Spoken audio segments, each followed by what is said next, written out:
Tarikan utama program 100 Hari Aspirasi Keluarga Malaysia.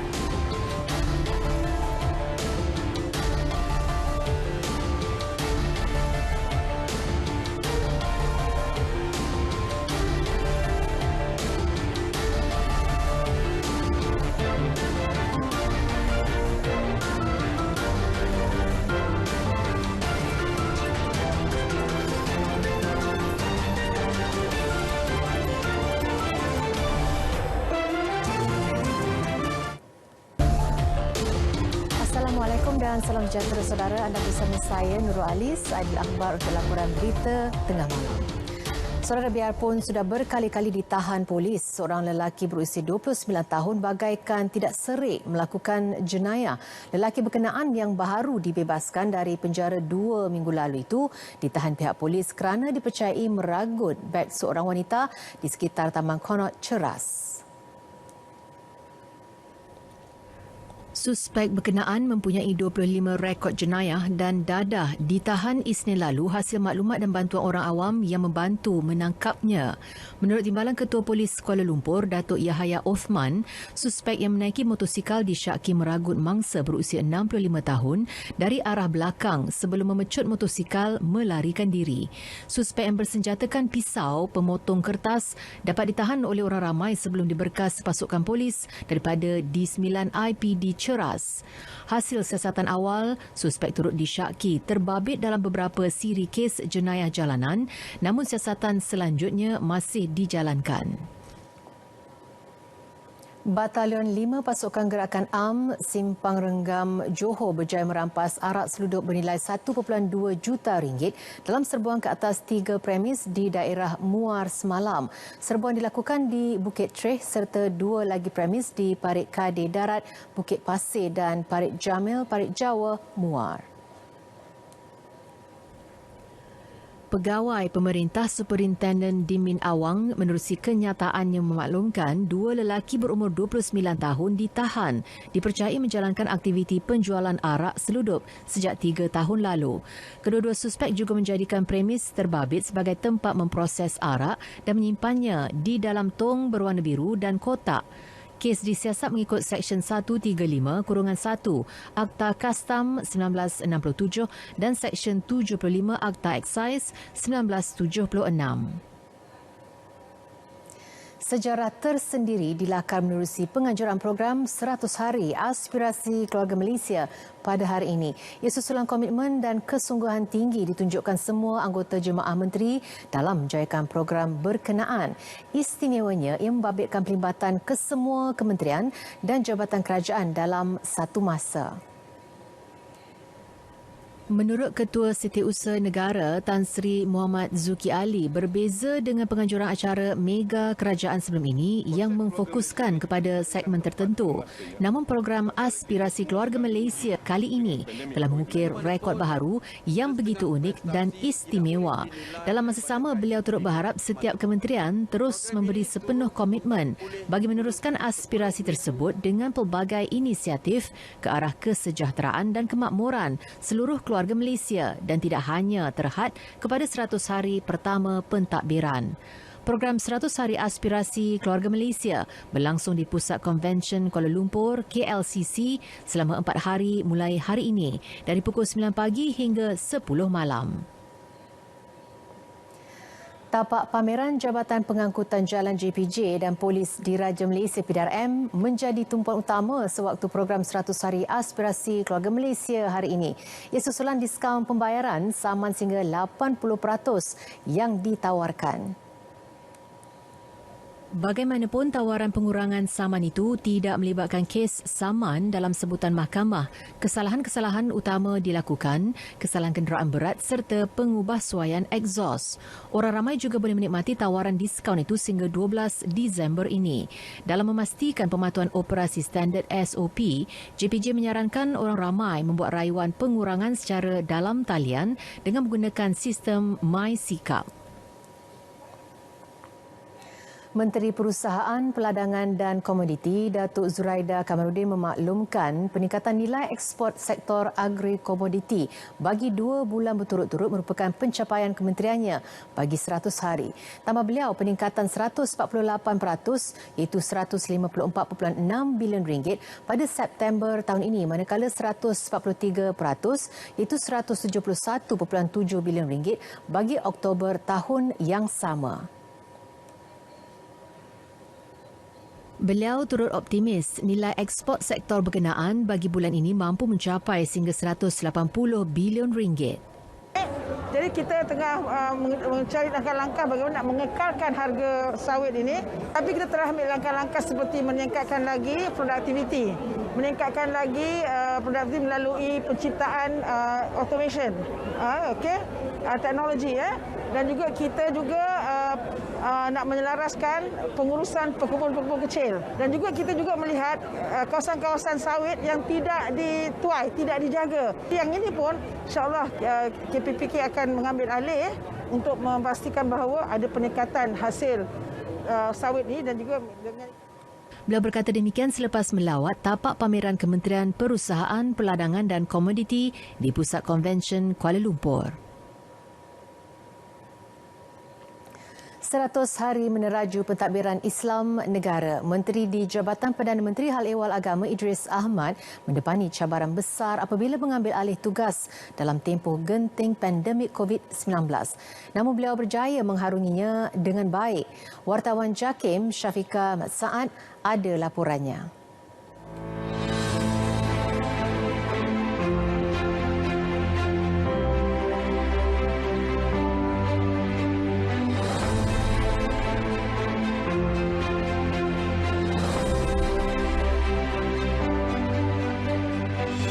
Kebajikan keluarga Malaysia merupakan misi utama agensi-agensi agama di bawah Menteri di Jabatan Perdana Menteri Hal Ehwal Agama. Selain itu, tanggungjawab berat harus digalas dalam mengekalkan kemaslahatan agama Islam dari pelbagai sudut. Saya banggalah, bukan bangga dengan diri saya, kerana saya bangga dengan seluruh agensi saya yang bekerja dengan apa yang naratif yang sendak. Pada 1 hari bulan saya masuk ke pejabat, saya telah pun meletakkan tentang 5 inisiatif mantap. Maklumlah 1 hari bulan waktu itu masih pandemik, masih lagi tinggi kan. COVID masih tinggi. Jadi pemikiran saya pada ketika itu ialah memikirkan macam mana soal, terutama khususnya soal kita mesti memikirkan macam mana untuk mengeluarkan rakyat daripada kemurungan, kekangan daripada akibat daripada COVID. Selaku badan bertanggungjawab dalam pengagihan zakat, hampir 600 juta ringgit dana zakat telah diagihkan menerusi pelbagai skim, antaranya program Musaadah Tijariah kelolaan Majlis Agama Islam Wilayah Persekutuan MAWIP untuk membantu para asnaf dan yang memerlukan tanpa mengira latar belakang. Para usahawan kembali bernafas dengan bimbingan inspirasi Prono di bawah Yayasan Pembangunan Ekonomi Islam Malaysia YAPIM yang bukan hanya menyuntik bantuan dana, malah bimbingan perniagaan turut diberikan. Terima kasih Yang Berhormat Senator Idris Ahmad, Menteri Hal Ehwal Agama di Jabatan Perdana Menteri, kerana cakna dan prihatin kepada semua usaha wanita, ibu tunggal dan asnaf yang berusaha untuk lebih berdaya saing dalam pasaran, khususnya dalam pembuatan makanan di Malaysia. Selain bantuan usahawan, program My House di bawah penyelarasan YAPIM telah membina 45 buah rumah kepada keluarga asnaf dalam tempoh 100 hari ini. Malah, demi memastikan aspek integriti dan keyakinan rakyat dijaga dalam soal pengurusan halal, sistem pensijilan halal terus diperkasa. Konsep turun padang mencari asnaf, bukan asnaf mencari agensi untuk mendapatkan bantuan, sering ditekankan oleh YB Menteri. Justru 14 agensi agama di bawah tanggungjawab Menteri di Jabatan Perdana Menteri Hal Ehwal Agama telah berganding bahu menyumbang ke arah keempat-empat pencapaian KPI yang ditetapkan. Malah peranan JAKIM menyantuni keluarga Malaysia juga dilihat selari dengan kehendak kerajaan agar mereka kembali bangkit selepas pandemik COVID-19. Syafiqah Masaid, laporan JAKIM untuk RTM.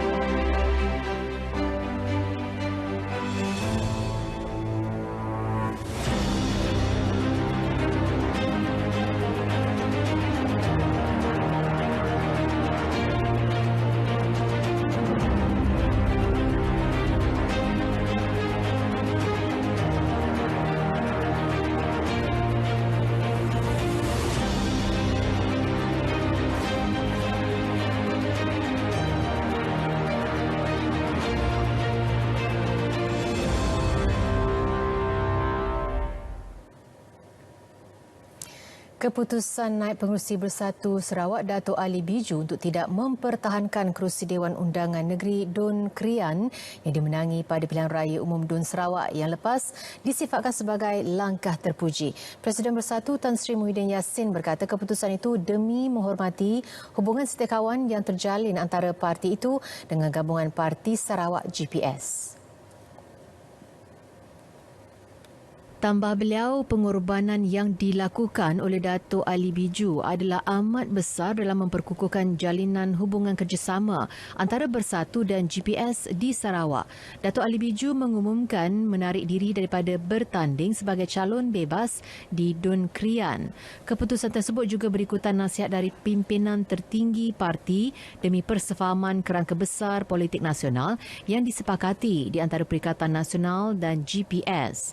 Semalam, Pengerusi GPS Tan Sri Abang Johari Tun Openg dan Presiden Bersatu Tan Sri Muhyiddin Yassin yang kecewa dengan pencalonan Dato' Ali Biju sebagai calon bebas berkata tindakan akan diambil kerana beliau melanggar perjanjian dibuat sebelum ini. Ramai bekas anggota polis dan pasukan keselamatan lain diyakini dapat terus menyumbang kepada masyarakat selepas menamatkan perkhidmatan.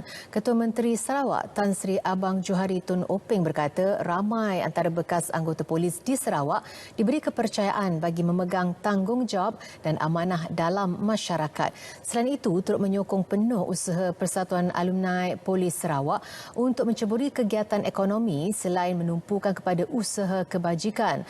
Tan Sri Abang Johari berucap melancarkan laman sesawang dan logo Persatuan Alumni Polis Sarawak di Ibu Pejabat Polis Kontingen Sarawak. Kepimpinan persatuan berkenaan diminta mengatur susun pengurusan dengan baik supaya dapat membantu dari aspek ekonomi dan sosial ahli-ahli persatuan.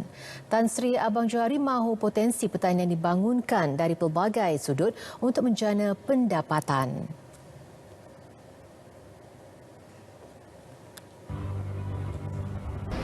Umpamanya lah, kita buka agropark dalam sektor pertanian. Kalau agropark ya, kita ambil sebagiannya untuk katakan diusahakan oleh pihak koperasi. Dan ini dapat membantu dari sudut pertanian pembangunan pertanian kita secara modern. Jadi untuk sidak nanamnya, saya tidak bagi tanam besar tanah itu naik ke atas vertical farming. Bermaknanya apa saja yang kita bangunkan dapat manfaat khususnya dari sudut industri makanan. Ini saya beri example saja lah di mana pimpinan alumni boleh melihat ruang-ruang yang ada. Perkembangan semasa COVID-19 di Malaysia. Sebanyak 5,446 kes baharu COVID-19 dilaporkan hari ini, meningkat daripada 5,020 kes semalam, menjadikan kumulatif kes kini sebanyak 2,678,465. Daripada 5,446 kes yang dilaporkan, sejumlah 88 kes atau 1.6% adalah daripada kategori 3, 4 dan 5 dan 5,358 kes kes atau 98.4% adalah kategori 1 dan 2. Menurut Ketua Pengarah Kesihatan Tan Sri Dr. Nur Hisham Abdullah, dalam satu kenyataan, kes sembuh yang direkodkan pula berjumlah 5,427 kes. Sementara itu, 419 kes dirawat di unit rawatan rapi ICU dengan 232 daripadanya memerlukan bantuan pernafasan.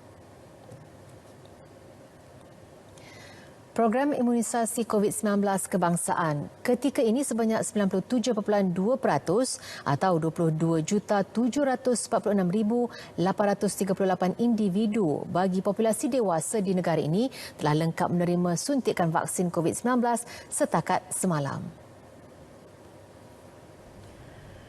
Berdasarkan data Kementerian Kesihatan melalui laman COVID Now, sejumlah 98.6% atau 23,067,954 individu bagi populasi dewasa pula telah menerima sekurang-kurangnya 1 dos vaksin. Sementara itu, 90.1% atau 2,836,326 individu bagi populasi remaja berumur 12 hingga 17 tahun telah menerima sekurang-kurangnya 1 dos vaksin COVID-19, manakala 86.7% atau 2,729,900 individu golongan itu telah lengkap vaksinasi. Dalam pada itu, 125,838 dos suntikan vaksin diberikan semalam melibatkan 6,322 suntikan dos lengkap, 4,572 dos pertama dan 114,944 pula suntikan dos penggalak, menjadikan jumlah kumulatif pemberian vaksin pada program imunisasi COVID-19 kebangsaan kini meningkat kepada 54,470,578 dos. Selain itu, jumlah kumulatif dos penggalak kini sebanyak 3,281,238. Sementara itu, situasi COVID-19 di Terengganu membimbangkan dengan peningkatan kes kematian tinggi sejak kebelakangan ini. 68% daripada 632 kematian keseluruhan merupakan individu yang belum divaksin. Dan di kalangan yang masuk ataupun yang mendapat jangkitan di kategori 3, 4, 5 ini, majoritinya adalah yang berusia 50 tahun ke atas dengan komorbid. Itu yang merisaukan. Umur lebih pada 50 dengan komorbid, dan kita melihat juga dalam 50% masih belum mendapat vaksin. Itu juga merisaukanlah kami di negeri Terengganu. Dalam pada itu, 332,067 individu populasi dewasa yang lengkap dos vaksinasi COVID-19 di Terengganu layak menerima dos penggalak. Di Perlis, kerajaan negeri memperuntukkan 38.5 juta ringgit untuk diagih kepada golongan terkesan pandemik termasuk yang dijangkiti dan dikuarantin. Pemberian turut meliputi peniaga, petani dan pekerja yang terjejas pendapatan. Menurut Menteri Besarnya, Datuk Seri Azlan Man, selain membantu mereka yang terkesan, beberapa perancangan diambil bagi meningkatkan ekonomi rakyat termasuk memperkenalkan polisi Perlis Bebas Niaga yang memberi manfaat kepada 480 peniaga. Selain itu, pelaksanaan bantuan makanan asas, susu dan lampin pakai buang kepada semua yang terjejas termasuk mereka yang dikuarantin melibatkan peruntukan 3.53 juta ringgit. Inisiatif lain menerusi program Perlis Pahadoi iaitu pemberian bantuan makanan asas, program air suri dan bantuan petrol percuma sebanyak 7.8 juta ringgit. Projek pembinaan bangunan baharu Hospital Dungun di Terengganu telah mencapai kemajuan sebanyak 98.2% dan sedia beroperasi sepenuhnya pada tahun 2022. Menurut Pengerusi Jawatankuasa Infrastruktur, Kemudahan Awam, Utiliti dan Teknologi Hijau Terengganu, Dr. Mamat Putih, hospital berkenaan akan diserah sepenuhnya kepada Kementerian Kesihatan Malaysia KKM pada 28 Januari tahun depan. Pembinaan bangunan baharu itu bermula pada 2016 dan sepatutnya siap Februari 2019. Namun tertangguh ekoran beberapa faktor termasuk perubahan reka bentuk dan spesifikasi ditetapkan KKM. Tambah Dr. Mamat, kelewatan projek berkenaan terus berlanjutan susulan pelaksanaan Perintah Kawalan Pergerakan PKP sejak Mac tahun lalu sekaligus memberi kesan kepada pembinaannya. Bahawa hospital ini dia perlu kepada beberapa pandangan. Pertama daripada Kementerian Kesihatan Malaysia dengan kerjasama dengan orang yang buat, iaitu daripada kontraktor dan juga daripada JKR. Jadi kena ada hubung kait yang rapat antara beberapa agensi ini untuk menyiapkan dari segi desain. Kemudian apabila dah dibuat, perlu juga penambahbaikan. Bangunan baru Hospital Dungun dilengkapi dengan 110 katil dengan 10 kepakaran antaranya kecemasan, perubatan, pediatrik serta patologi. Revolusi teknologi pendidikan kini semakin pesat. Syarikat telekomunikasi Maxis memperkenalkan aplikasi mudah alih e-Kelas dengan menawarkan pengalaman pembelajaran digital yang lebih menyeronokkan. Paling menarik, aplikasi tersebut membolehkan pelajar, guru dan ibu bapa mengakses kandungan digital yang menarik di luar portal e-Kelas secara mudah dan fleksibel untuk pembelajaran di mana jua. E-Kelas adalah program komuniti unggul Maxis, sebuah inisiatif pembelajaran digital luar sekolah untuk pelajar tahun 4 hingga tingkatan 5 menerusi akses kandungan yang lebih menarik. Aplikasi mudah alih e-Kelas telah dilancarkan secara rasmi hari ini oleh Menteri Komunikasi dan Multimedia Tan Sri Anwar Musa. Pembangunan industri halal terus menjadi tumpuan. Kementerian Pembangunan Usahawan dan Koperasi MEDAK kini komited membantu perusahaan mikro, kecil dan sederhana PMKS bagi tujuan tersebut. Ia juga usaha menjadikan Malaysia sebagai hub halal terkemuka di peringkat dunia menjelang tahun 2030. Menterinya Tan Sri Noh Omar berkata penglibatan PMKS sangat penting untuk menjadi negara peneraju dalam sektor halal, khususnya di pasaran Asia Timur dan Timur Tengah. Melalui 3 agensi MEDAK iaitu SME Corp Malaysia, Tekun Nasional dan Suruhanjaya Koperasi Malaysia, 5 program utama giat dilaksanakan untuk membangunkan pengusaha industri halal. Tambah beliau, PMKS yang terpilih di bawah program ini layak mendapat bantuan keuangan RM200,000 dan bantuan berbentuk geran seperti aktiviti perundingan, pembiayaan, pembelian peralatan mesin serta penambahbaikan sistem automasi. Usaha mendokumentasikan pengalaman diplomat dalam perbincangan penting melibatkan hubungan luar negara akan dipergiat. Menurut Menteri Luar Datuk Saifuddin Abdullah, ia bakal menjadi rujukan penting ke arah melahirkan lebih banyak diplomat muda berpengetahuan. Langkah tersebut dipertanggungjawabkan di bawah Institut Diplomasi dan Hubungan Luar Negeri IDFR yang menghimpunkan individu penting berkaitan bidang perhubungan luar. IDFR telah memulakan suatu aktiviti yang dipanggil pengurusan ilmu atau knowledge management. Ini adalah untuk merekod ilmu-ilmu teksit yang belum didokumen. Antara yang sudah diusahakan oleh mereka sejak 2-3 tahun yang lalu ialah menjemput bekas-bekas KSU, bekas-bekas TKSU, duta-duta tertentu yang terutamanya yang terlibat dengan beberapa negotiation yang penting dan merekod dalam bentuk interview. Itu penting.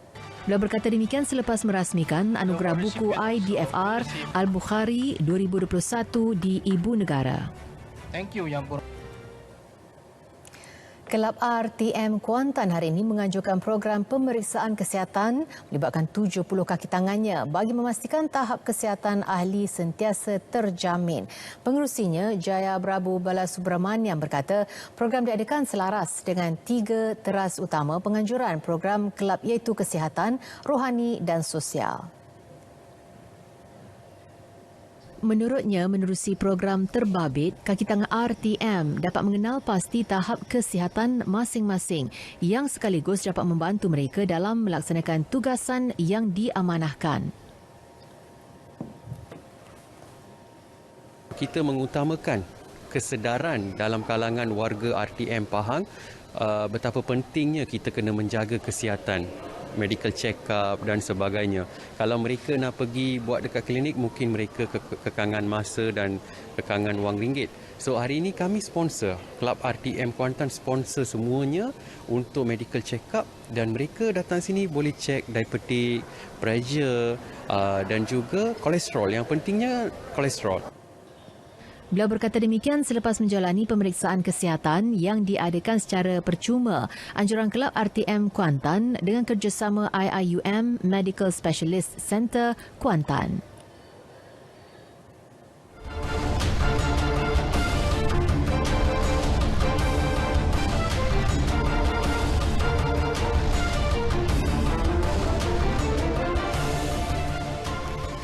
Sukan bola sepak Piala AFF Suzuki 2020. Selepas membenam Kemboja 3-1, Malaysia terus mempamer aksi konsisten dalam saingan kumpulan B. Pertemuan menentang Laos di Stadium Bishan, Singapura petang tadi menyaksikan anak buah Tan Cheng Ho melakar kemenangan bergaya 4-0. Keputusan itu mengukuhkan kedudukan pasukan kendalian Tan Cheng Ho di tangga teratas dengan 6 mata.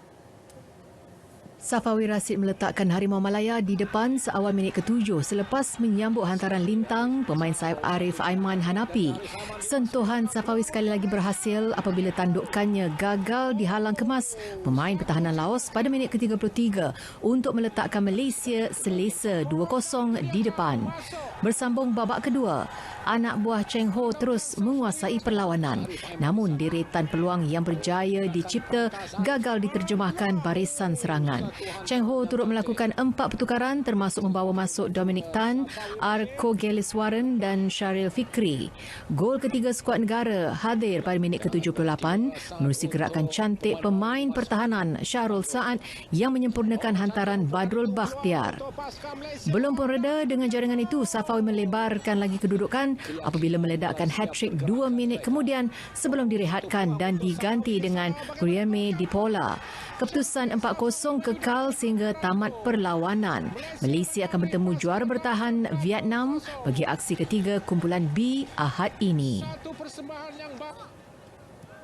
Hanya tinggal Sementara itu, skuad kebangsaan terus menerima tamparan apabila 2 lagi pemain negara disahkan positif COVID-19. 2 pemain itu adalah pemain sayap Muhammad Akhyar Abdul Rashid yang dinobatkan pemain terbaik pada aksi pembukaan kumpulan B Malaysia menentang Kemboja Isnin lepas dan pemain pertahanan Quentin Cheng. Perkembangan itu menyaksikan seramai 4 daripada keseluruhan 24 pemain skuad Harimau Malaya di Singapura telah diuji positif COVID-19 selepas penjaga gol Muhammad Khairul Azhan, Muhammad Khalid dan pemain sayap Muhammad Faisal Abdul Halim turut disahkan positif pada Ahad lepas.